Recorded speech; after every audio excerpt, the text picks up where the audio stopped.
We all know war, and how could we not? Our history is woven with it. Wherever we look, war is always there in some form. It does not begin with the first shot. It does not arise out of nowhere. It is born slowly in words, thoughts, decisions, in the rising tension that often goes unnoticed for a long time. Every conflict has its history, its causes, and its triggers, often buried deep beneath the surface until one day they erupt into full view.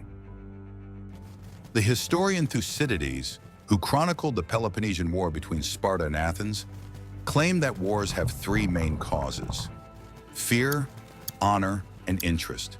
People and nations fear for their security, strive to maintain prestige, and crave power or resources. These factors appear in every war, from ancient times to the present. By definition, war is a state of organized violence between two or more groups of people. In war, violence is used as a tool of power to achieve political, religious, ideological, economic, or other goals. In reality, it's one group of people slaughtering another, usually because some smaller, more powerful group decided it was a good idea. For centuries, philosophers, historians, and scientists have argued about whether war is a natural part of who we are or just something that comes with civilization. Whatever the answer, one thing is clear: war is not just an event, it is a phenomenon that shapes the world we live in.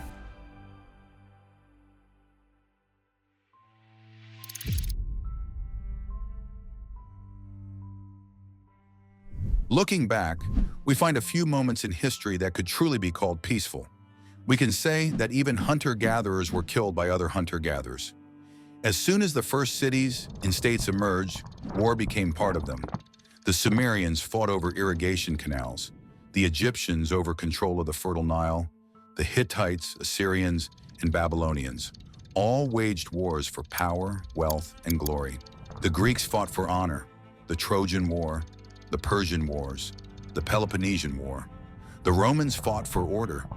They destroyed Carthage, conquered Gaul, dominated the Mediterranean. Every civilization built on swords eventually fell by the sword. Then came the Middle Ages, knights and castles, the 100 Years' War between England and France, the Crusades, dynastic conflicts, the Ottoman expansion, clashes of empires, faiths, and ideologies. The Napoleonic Wars devastated Europe. Colonial powers sliced up the world like a pizza, each taking the biggest piece they could grab. And then came the 20th century, World War I, World War II, industrial-scale killing, concentration camps, atomic bombs. For the first time in history, humanity faced the threat of its own annihilation. And after that, conflicts in Korea, Vietnam, the Middle East, the War on Terror, the war for resources. And today, it is not much better. The prehistoric tribes that fought over caves started a trend that has never stopped throughout human history.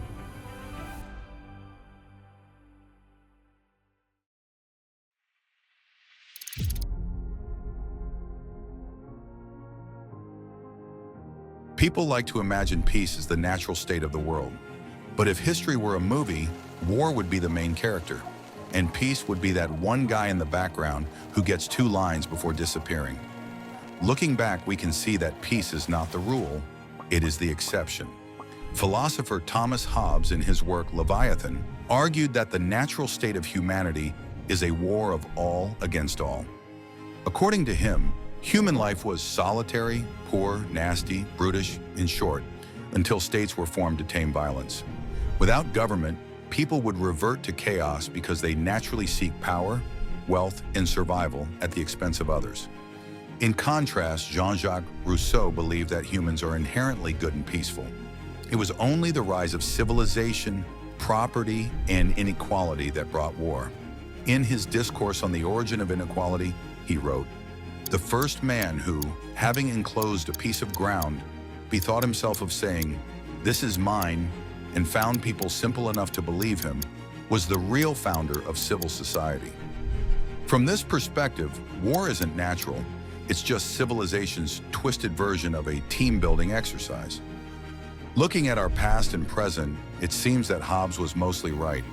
It looks like war is deeply rooted in human history.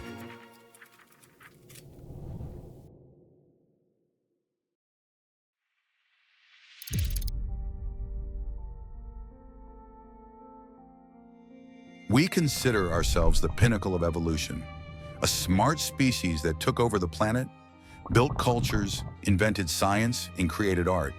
Yet we are also the only species that wages war on such a scale, with strategy, ideology, and intent.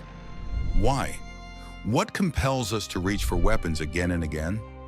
Some say it is in our nature, aggression as a survival mechanism, an evolutionary instinct that helped us thrive in a brutal world. Others argue that war is not natural but learned, something we acquire like language, religion, or social norms. The paradox is that war, despite its horrors, has also driven progress. History shows that the greatest technological leaps often came during times of war. Medicine, transportation, industry, communication, all advanced rapidly when survival was at stake. What destroys us the most is also what pushes us forward. So here we are, a species capable of splitting atoms, decoding DNA, and landing robots on Mars. And yet we still can't figure out how to stop killing each other.